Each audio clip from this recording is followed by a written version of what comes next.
Hey, Central Illinois professionals, do you know where people go to learn more about you? They typically either go to your About Us section of your website or your LinkedIn profile. And guess what the first impression is that they see? That's right, it is your professional headshot. Your headshot is part of your brand. Your brand should proudly show the world how passionate you are about delivering quality products and services to your customers. At Studio 21, you won't get the boring old headshots that everyone else has. When you get photos with Melissa Hardin at Studio 21, your headshots will show off your strength, confidence, and approachability. To book a professional headshot appointment for you and your team, call Melissa at 217-962-0048 or visit www.melissamharden.com. That's MELISSAMHARDEN.com. And let Melissa at Studio 21 help you stand out from the crowd. Welcome to the Central Illinois Business Leaders Podcast, where business owners, thought leaders, and community champions from across Central Illinois come to share their story. The Central Illinois Business Leaders Podcast. Anything less would be uncivilized. What's up, Central Illinois? I'm Derek Hayden. I'm here with Garrett Ulmer. We are your hosts for the Central Illinois Business Leaders Podcast, powered by Zambu. Zambu is a delicious grapefruit or wildberry vodka-based spirit infused with a Brazilian buzz button. It's smooth, tasty, and leaves you with a signature tingle. Learn more at ZambuLiquors.com. Zambu, taste the tingle. All right, Central Illinois, we have a unique episode coming your way today. Today's episode is actually somewhat of a throwback as far as guests go, but it is a 1-year business anniversary episode. And today's guest is Gabi Thompson, the owner of Bloom Hospitality and Catering in the Springfield area. And she was on almost to the day a year ago. So we're going to have Gabi on to tell us about her first year in business. How are you doing, Gabi? I'm great. How are you? Doing very well. Thanks for joining us again. Oh man, thanks for having me.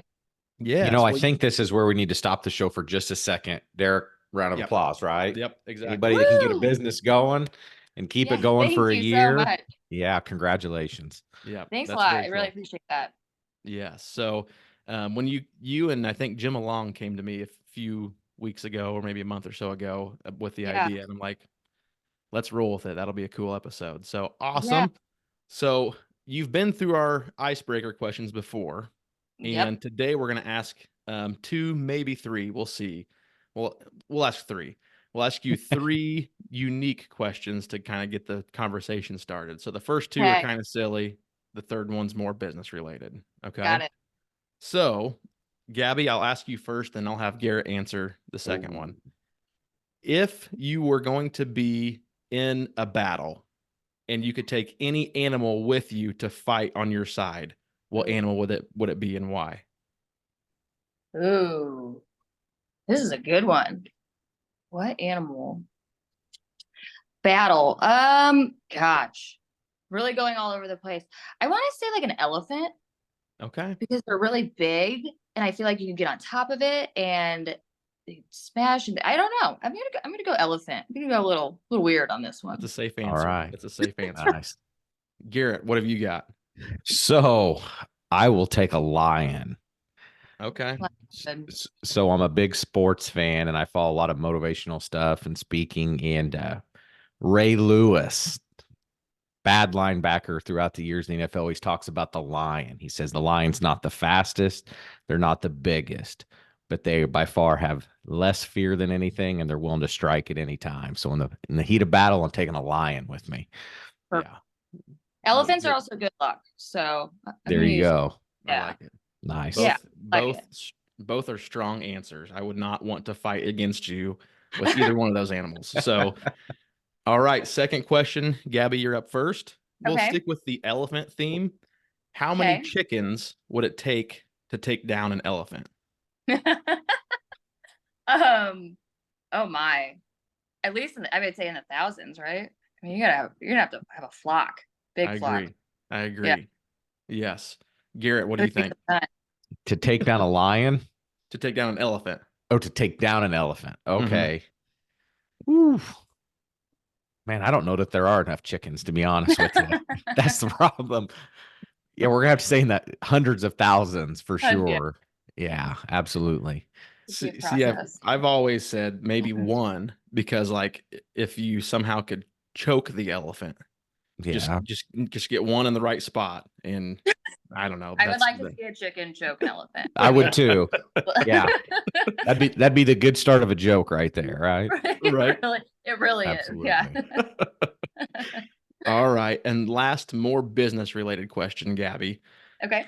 What do you feel is the biggest issue or hurdle that most business owners face today? From my experience and in my industry, I think the financial aspect is Mhm. one of the toughest struggles, from cost of goods to inflation all around. And, Mhm. depending, I don't feel like it kind of matters what service you're selling. People can't buy it. That's a problem. Yeah. So just Absolutely. financial. Yeah. Yep. Yeah. It's good. Good Nice. answer. What do you think, Nice. Garrett? I don't own a business. As a insurance guy, we kind of have our own business inside of a business, but we meet with a ton of business owners. And I think for most that we talk to, Derek, and I think you'd probably agree, is finding good employees Mhm. and that are willing to come in every day, do the job, willing to do the little extra thing. So I would just say good quality employees, I think, is one of the toughest ones. I agree with Gabby. Financial is right up there with it as far as that goes, but I would say right there close to that would be good employees. I Yeah. agree with that. That was a really close second for me. Yeah, Yeah. absolutely. I think those both kind of go hand in hand, because to find a good employee, you have to financially pay way more than you would have even just 5 or 6, 7 years ago. I mean, Yeah. Oh yeah, the For sure. expectations of pay rate is definitely, it's much higher. Yeah. And the quality of work does not always match Yeah. that Yeah. that pay. So it is Yeah. tough. Yeah, Would agree absolutely. for sure. All right, Gabby. Well, this is the point where we're going to give you the microphone. Tell us Okay. about the first year for Bloom Hospitality and Catering. Sure. Thank you so much. So yeah, just a little bit of background. We launched, like Derek said, a year ago. I was born and raised in Springfield, Illinois. I grew up in the restaurant industry. I've loved it. It's a pretty crazy career path, I feel like, to take right now, as we're talking about financials and being in business. And so when I've always wanted to be a business owner, had a very entrepreneurial spirit. And when we saw an opening and I got into the catering world a little bit, I was like, ooh, there's more controllables with this than, a brick and mortar restaurant right now. So launched it, went for it, was terrifying. It's still terrifying every day. But the good kind of scary, I suppose you could say. So yeah, we are full service catering business, Springfield, Illinois, surrounding areas. We do travel a bit. It can be very dependent upon venues, the actual location, the events, that sort of thing. And then we do weddings, corporate, really we'll do anything, personal, private events. But this first year was quite honestly not anything like I expected it to be. And I feel like that's maybe more common than not in the first year of business. I was gearing more towards big weddings and things of that nature, just bigger baby showers, those types of events. And we have done almost like a complete 180 in my opinion of that. And we've been so busy with corporate stuff. Cool. Corporate lunches is actually one of it's like kind of like our bread and butter right now. And it's amazing. Cool. And so grateful for it. But it was just, I almost didn't even put lunch items on our menu, because I was like, man, there are so many places to eat lunch. People they don't need a caterer for lunch. And I was so wrong. So we've completely adapted our menus to really cater more towards that and give more options to keep it fresh and, innovative and fun. And so that people aren't, eating the same things.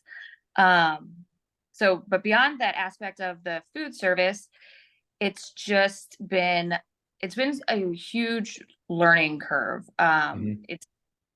It's tested my, endurance, and my, time management very much, between, I have 2 kids.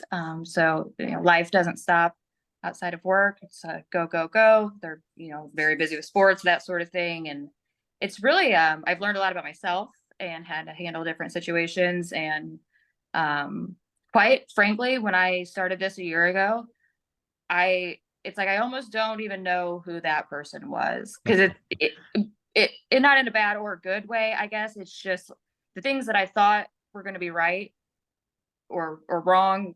I just were like, nope, like there's no rules here. This is a learn as you go, Cool. which has been really satisfying and a really cool experience for me. Yeah, and then I mean we're just trucking along. We've been subleasing a kitchen space from our people at Three Twigs, which I think I said in the last time we met, and they are just the most wonderful people ever. But we have very quickly outgrown that space, and they've been so accommodating with us. So the last couple of months, we've been trying to find our own location that we could purchase. I mean, as we have talked about, financial places are so expensive to rent. And when you're working on, with food, banks aren't really like, yeah, I'm going to loan you money. Like they don't really go for that right now. So we've had some challenges. It took us quite a few months to figure something out. And just actually today, 10 a.m., it's May 3rd, we closed on a new kitchen space, and it's kind of surreal, honestly. Like it's real cool. So Nice. Very cool. yeah, we're pretty pumped up about it.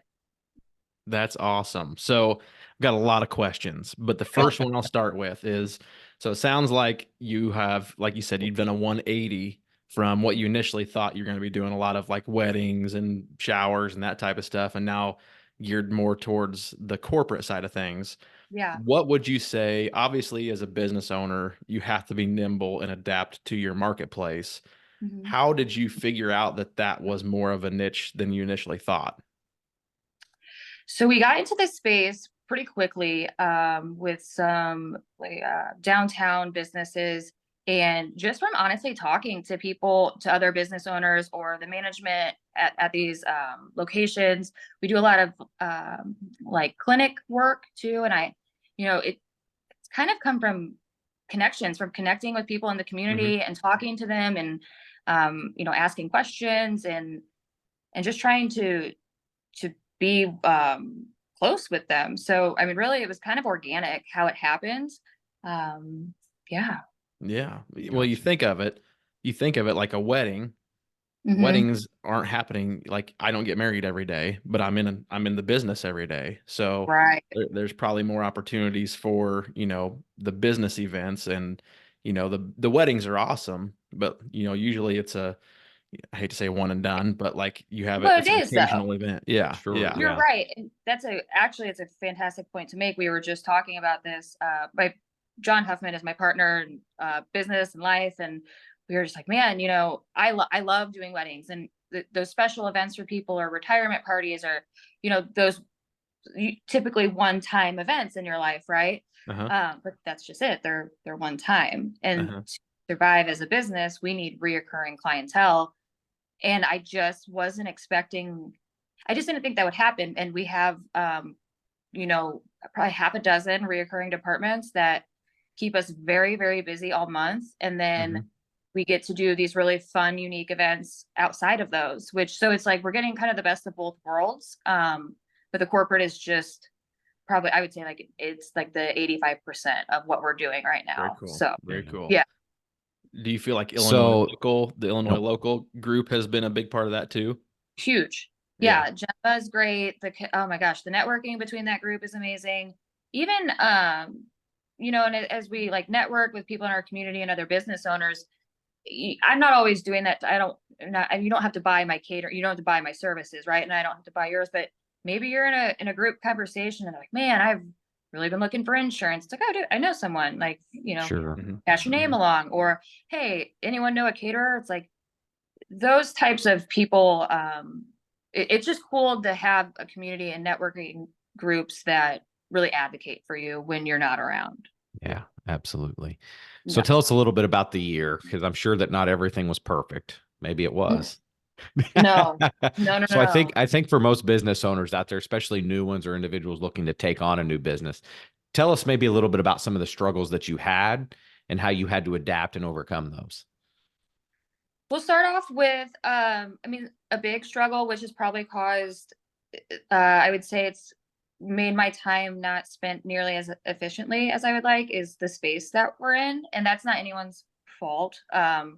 It's just you can only work with so much space. So whereas in like restaurants or places that have bigger kitchens or storage spaces, I don't necessarily have that right now. So my ordering process was, I mean, quite honestly, it's almost like by day or by every couple day. Sure. And that's a lot of work of like my time to have to put in, because you put in an order for a week and then you get a truck Yeah. for a week and then you're just there and you got everything. That was just not the case with us. And I was not expecting, I didn't even think about that honestly being a problem. So I had to really adapt to that and figure out how am I going to manage my time of going to get these orders, putting these orders in, taking those, where they need to be, as far as from the vendors, and then doing all the other admin owner work on top of it. It got really, really weird there for a while, really hard. Sure. So that was pretty tough. That was probably one of our toughest ones. Staffing, fortunately, hasn't been a huge issue. I have a really nice, we're small but mighty team. They come through when they need to. I've been lucky in that aspect, but we will need to scale quickly once we kind of get set up in our new spot, get some new SOPs set up and all those things. But when you aren't in your own spot, also, it's hard to set up those processes and procedures. Sure. And hire a huge team to come in because the day-to-day of it it's a little different. And it's not an uncommon thing I've learned talking to others in this space and industry to start off in someone else's kitchen. And the health department loves it. They actually advocate for it. They're like, hey, this is a way cheaper way to get going, to start off. So it's super cool to, again, connect with those people that way. But it is harder to get someone in there and have it flow seamlessly. Other issue, things are expensive, definitely.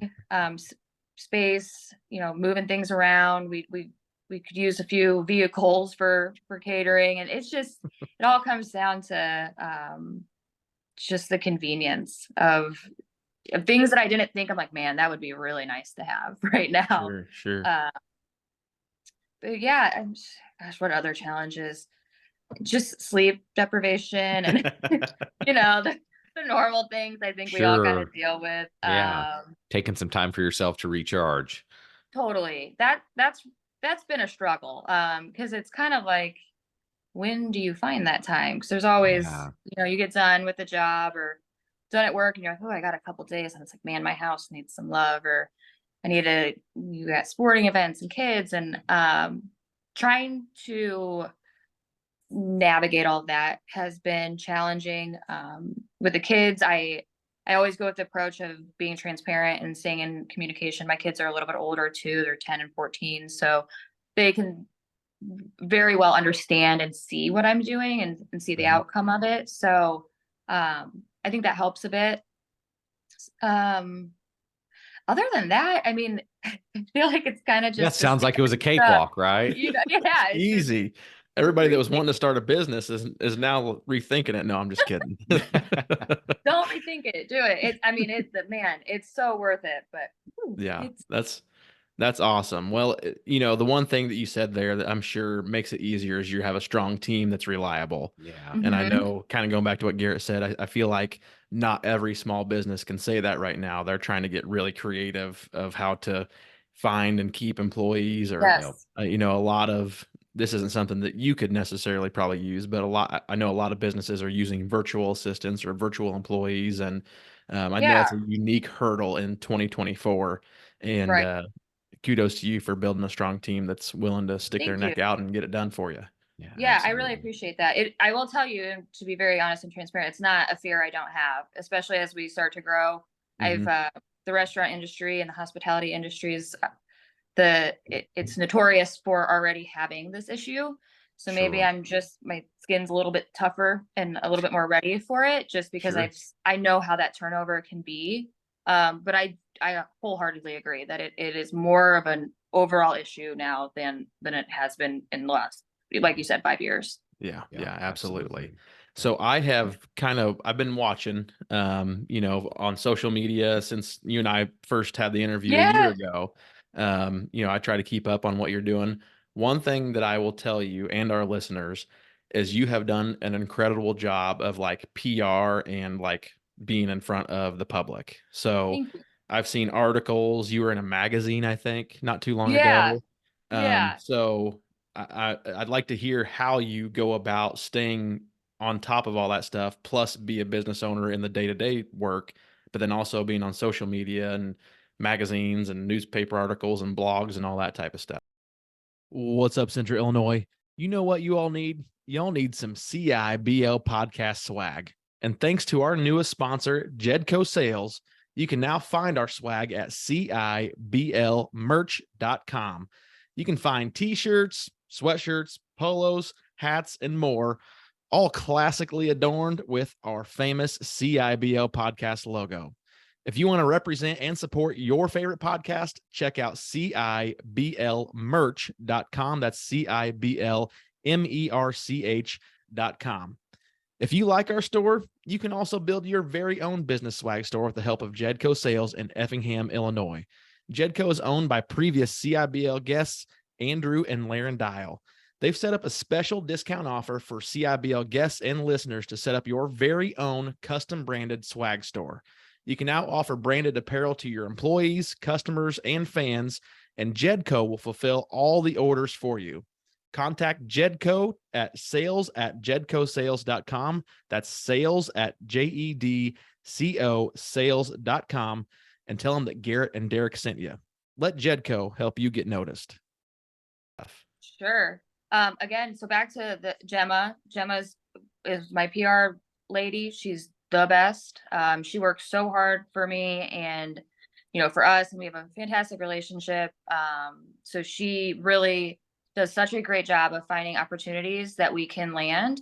And then through that same kind of networking group, met some other people that are a part of other magazines and, just people you get connected with, to find, again, those opportunities to do that. And being a newer business, I think one of the hardest things is, I'm not necessarily new to the food industry. I'm not at all. I've been doing this for a very long time, but my business is new. And so when people see that, as a client, they're like, I don't know if I want to go to the baby Bloom, the 6-month-old Bloom. Yeah. I might go with the person that's been in business for a decade or even 5 years, 15. We have a bunch of great caterers in this town, honestly. So that's been tough. And that's why we hit it so hard this year. And I mean, it was just like every opportunity, I was like, we got to jump on it. And again, it's just, you just kind of have to have a mindset of this is what it is right now. You got to put the work in, put your head down and just believe in yourself that the results are going to turn out. It's tiring right now. It's probably always going to be tiring, but it's doable. Sure. That's awesome. Yeah. Out of all of your marketing platforms, I know a lot of them, are all fingers that point to the other place as far as that goes, and they're all kind of one big wheel. If you had to stick with one marketing platform to start with, what would you utilize and how would you go about it? Facebook. Yeah. For sure. It's just or Instagram. I feel like at this, honestly, I'm not really great at social media. So it's just an ever-changing world, right? Yeah, absolutely. But it's instant. Everyone's on it. They're on it often. You can really put any type of message you want out on there. It's free. So if I were to choose any of those things, it would definitely be those two. Facebook, honestly, first, because you have more options of what you can post and do on there. Yeah. Yeah. Very cool. So, one thing that I know business owners, I also get caught up in this is the shiny object stuff, like the cool things. But if you could dial in maybe some of the tools, like technology tools other than social media, as a business owner, what have been some of the tools that you use that you feel like you could not run your business without? So, for me specifically, inventory management, there's, I use a salt and pepper app. It's I think it's on Apple. I'm not sure if it's on the other like Androids. That's huge. Cost of goods and controlling your waste, knowing what your inventory is, having recipes set, sticking with those recipes. That's quite literally where I think in the food industry, a lot of people, they lose touch of that. And it's so important to your bottom line. I mean, that's where so much of your profit is going to come from. Yeah. And it can slip by the wayside very easily. And then right now, I use, it's When I Work, a scheduling app. Those, and I know there's probably so many at this point, but gosh, those are really helpful. It's convenient, it's easy. I don't know if anyone uses the, paper printout schedules anymore, because I know my team they have it on their phone, they get immediate updates.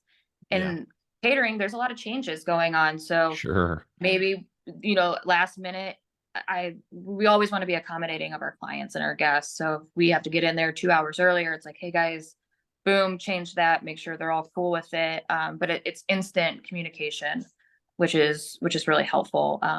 And also helps with payroll. I mean, it keeps all those documents in there. Yeah, so that's where I'd say those are the two tools that we're using often that are very needed. That's great. So I've got, Garrett, do you have a question? Nope, go for it. Okay. I've got bloomcaters.com pulled up. Okay. So that's what, if someone is going to reach out to try to ask a question or wants to get in contact with you, what would you say is the best way to get a hold of you? That website right there. Okay, cool. First, it's still under construction. That I can add that to the list of things I was not expecting to take so long. Websites, holy moly. Oh yeah. There's a lot of work, and it can be very costly to get those going. So when you first pull up our website, though, it's bloomcaters.com. There's an inquiry form. It goes straight to my email. I get it, and we get back to you that way as quickly as possible. There's some questions to kind of streamline the process that help me quickly and effectively get quotes back to people. And time is precious for everyone, so we try to make it as smooth as possible. Awesome. Nice. So I got the menu pulled up from your website, and I can remember, I vaguely remember your first menu, and it does look completely different from the first one that I read on the website. So how hard was it? Yes. How hard is it to come up with a unique menu that's going to catch the eyes of whether it is corporate or weddings? Tell us a little bit about what goes into that side, because I know a lot of people don't see that side of your business. How difficult is it to come up with those easy to replicate menu items? So it's pretty challenging from a catering standpoint, because you have to consider travel and what's going to hold, how's it going to present once you get it there. Presentation is really important to me. So it can be, it's pretty challenging. It's also really fun though. So I kind of have a habit of, I'm like, man, that sounds really good. We're just going to figure out how to make that work for us. You know what I mean? Like, just make adaptions and that's cool. And do what you can. So, I probably could talk to a few of my team members. I'm like, man, I've never done this before, but this sounds awesome. They're like, all right, like, let's try it. So we play around a lot with stuff. It gives everyone like kind of a creative freedom too. And we can all get connected and have fun with it. But again, we've been doing some really early morning breakfasts. Like I'm up by like 3 a.m. some of these days. Oh wow. Some of these doctors' offices, well, they have breakfast at like 6:30 because they have to get the physicians in there before they start seeing patients. Yeah. Which again, never thought of that. And I was like, man, who would be giving these people breakfast at 6 a.m.? Like, so it's like, all right, let's try to make that menu cool so that they can have different options that satisfy them and that are fun. So yeah, it's challenging, but I do really enjoy that aspect of it. That's cool. I can tell you one thing. It's a good fit for you. I'm just getting hungry looking through the menu. Yeah, I know. I'm looking at this BLTA hickory bacon, lettuce, tomato, avocado. Man, I'm hungry. Yes. Yeah. I'll get you guys some sandwiches out there. Hey, there we go. Awesome. No, as you were explaining that, my stress level went up a little bit. So, I'm glad it's you. You're doing a great job. I think I will probably stay out of the catering business myself. So I'll just refer you, Gabi. So there you go. Thank you. Yes. So Gabi, believe it or not, we are getting close to the 30-minute mark.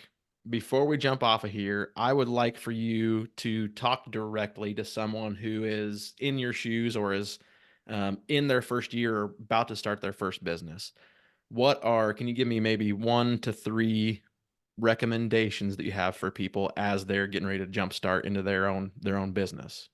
Definitely. Have at least one person that you know wholeheartely believes in you and that is on your team and that will be there to push you when you feel like you can't do it anymore, because it's going to happen, and it's going to probably happen more than you think. And the sport is unmatched. It's a must, in my opinion. And there's going to be a lot of people on the flip side that they're going to doubt you. They're going to go, no way. There's going to be rumbles and grumbles, and ignore it. Don't pay it any attention. Just leave it where it's at and let those people think what they want to think. And just believe in yourself. Go at it hard. Put your head down and just know that you can do it, because it's all possible. And get out there, find connections, connect with the community. This community that we have in Springfield and the surrounding areas, these business owners want to connect with other business owners. I have yet to meet a business that has been like, nope, we're not interested. Whether it's like a competition level, I think that we all as a community want to see each other succeed. So just get out there and get to know people that are like-minded. Awesome. Great. I love it. Yeah. Garrett, any last words of wisdom?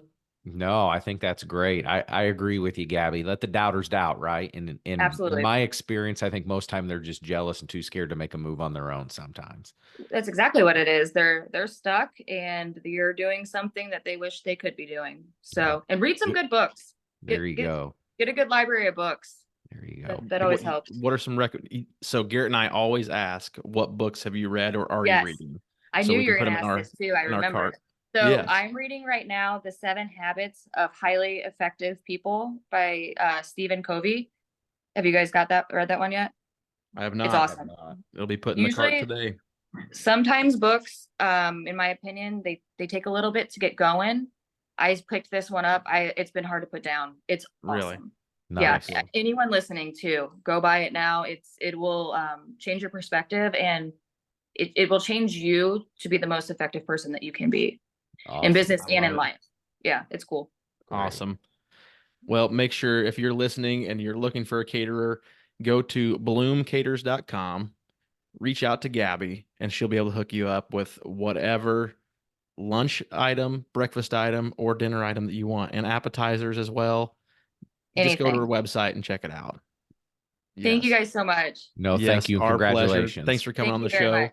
Yep. And for all you loyal listeners out there, make sure you subscribe to the CIBL podcast on your favorite podcast platform.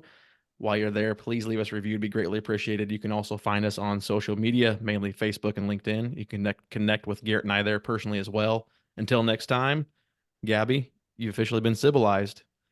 Thanks for coming on the show. Thank you guys so much. Thank you for listening to this episode of the Central Illinois Business Leaders Podcast. You can find us on Facebook at facebook.com/CIBL Podcast. You can also follow us on LinkedIn. Don't forget to subscribe and leave us a review. It's the civilized thing to do.